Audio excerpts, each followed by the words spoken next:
గత సర్కార్ అండదండలతో అసైన్ ల్యాండ్స్ ను కబ్జా చేసిన వారిపై పోలీసులు ఫోకస్ పెట్టారు. నల్గొండ జిల్లా నిడమానూరులో ప్రభుత్వ ల్యాండ్స్ ను ఫోర్జరీ సంతకాలతో కబ్జా చేసిన 6 నిందితుల్ని అరెస్ట్ చేశారు పోలీసులు.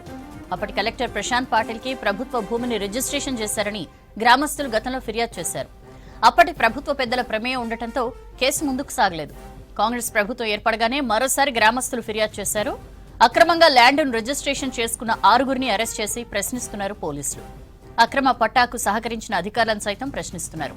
ఈ వ్యవహారంలో కోట్ల రూపాయలు చేతులు మారినట్లు గుర్తించారు పోలీసులు. అక్రమ పట్టా చేసిన ఓ ఎంఆర్ఓను అదుపులోకి తీసుకోగా మరో 2 పరారీలో ఉన్నట్లు పోలీసులు తెలిపారు.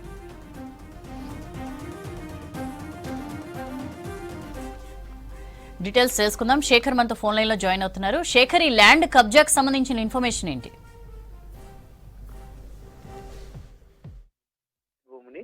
దాదాపు 12 ఎకరాల భూమిని అధికార పార్టీకి అప్పటి అధికార పార్టీకి చెందిన కొంతమంది నేతలు అక్రమంగా రిజిస్ట్రేషన్ చేసుకున్నారంటూ గతంలోనే ఆ గ్రామస్తులంతా కూడా ఫిర్యాదు చేశారు. కానీ అప్పుడున్న కలెక్టర్ ప్రశాంత్ పాటిల్ కు సంబంధించి ఫిర్యాదు చేయగా వెంటనే ఎంక్వైరీకి ఆదేశించారు. కానీ అక్కడున్న అధికార యంత్రాంగం మొత్తం కూడా పూర్తి స్థాయిలో సహకరించలేదు. దానికని అప్పటి నుంచి కూడా ఆ కేసు అట్లే ఆగిపోయింది. కానీ ఇటీవల కాలంలో మళ్ళీ కూడా కాంగ్రెస్ ప్రభుత్వం వచ్చిన తర్వాత దాదాపు కోట్ల రూపాయల విలువ చేసే భూమి, ప్రభుత్వ భూమి మొత్తం కూడా అప్పటి అధికార పార్టీ నేతలు కబ్జా చేశారు. దీన్ని మళ్ళీ గ్రామానికి అప్పచెప్పాలి, ప్రభుత్వంకి సంబంధించిన ఈ భూమి అని చెప్పేసి మళ్ళీ పోలీస్ స్టేషన్ లో ఫిర్యాదు చేశారు. దాంతో వెంటనే అలర్ట్ అయిన ఎస్పీ అక్కడున్న పోలీసులను ఆదేశించి పూర్తి స్థాయిలో ఎంక్వైరీ చేసి అక్కడున్న 6 అరెస్ట్ చేయడంతో పాటు దీంట్లో చాలా మంది రెవెన్యూ అధికారులు కూడా భాగస్వాములుగా ఉన్నారని చెప్పేసి పోలీసుల విచారణలో తేలింది. దాంతో ఇప్పటికే 2 ఎంఆర్ఓలేమో పూర్తిగా ఫోన్ స్విచ్ ఆఫ్ చేసుకుని వెళ్ళిపోయారు. మరో ఎంఆర్ఓని అదుపులోకి తీసుకున్నారు, పూర్తి స్థాయిలో విచారిస్తున్నారు.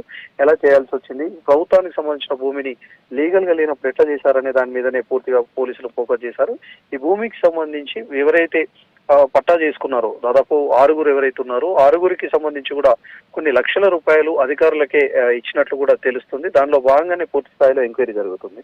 అక్కడ దాదాపు నాగార్జున సాగర్ నియోజకవర్గంలో ఈ భూమితో పాటు మరికొన్ని భూముల మీద కూడా పోలీస్ యంత్రాంగం పూర్తి స్థాయిలో ఫోకస్ చేసింది. అక్కడ ఉన్న ఎమ్మెల్యే కావచ్చు, అదేవిధంగా జానారెడ్డికి సంబంధించి కూడా ఫిర్యాదు చేశారు. గతంలో అక్రమంగా ప్రభుత్వ భూములు కావచ్చు, సీలింగ్ యాక్ట్ మీద ఉన్న భూములను కూడా మొత్తం రిజిస్ట్రేషన్ చేశారు, మళ్ళీ తిరిగి రిజిస్ట్రేషన్ చేశారు. అప్పటి ఆర్డీఓకి సంబంధించి కావచ్చు, అధికార యంత్రాంగం ఎవరైతే ఉన్నారో వాళ్ళందరి మీద పూర్తి స్థాయిలో ఎంక్వైరీ చేయాలని కూడా అటు జిల్లా కలెక్టర్ కు అదేవిధంగా ఎస్పీకి కూడా ఫిర్యాదు చేసినట్టు తెలుస్తుంది. దానిలో భాగంగానే ఈ కేసుని మళ్ళీ వెలికి తీసి 6 ఇప్పుడు ప్రస్తుతం అదుపులోకి తీసుకొని విచారణ చేస్తున్నారు. మరో ఎంఆర్ఓను కూడా, ఒక అధికారిని కూడా తీసుకొచ్చి విచారణ చేస్తున్నారు. మరో 2 ఎంఆర్ఓలు అదేవిధంగా దానికి సంబంధించి ఎవరైతే జూనియర్ అసిస్టెంట్లు వీళ్ళు రెవెన్యూకి సంబంధించిన సిబ్బంది ఉన్నారో సహకరించారో వాళ్ళని కూడా పిలిచి ఎంక్వైరీ చేసే అవకాశం అయితే కనిపిస్తున్నది. ఇంకా దీంట్లో అంటే అధికారులకు ఎంత ముట్టాయి, అదేవిధంగా కొన్ని లక్షల రూపాయల విలువకు సంబంధించి అదేవిధంగా ఉన్నత స్థాయి అధికారులకు కూడా డబ్బులు పంచారు అనేది కూడా ఆరోపణలు ఉన్నాయి. దీని మీద పూర్తి ఎంక్వైరీ జరుగుతుంది.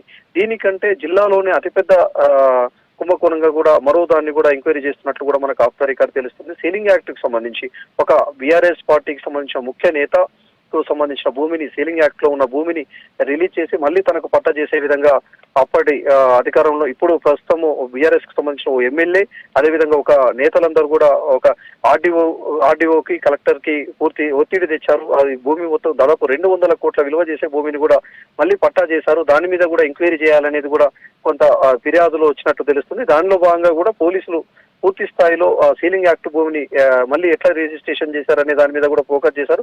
దాదాపు కొన్ని కోట్ల రూపాయలు ఒక రెవెన్యూ అధికారులకే 10 కోట్లకు పైచిలకే చేతులు మారాయనేది కూడా ఒక ఆరోపణలు వస్తున్నాయి. ఆరోపణలకు సంబంధించి కూడా పూర్తి స్థాయిలో డీటెయిల్స్ తీసుకునే పనిలో మాత్రం పోలీసులు ఉన్నారని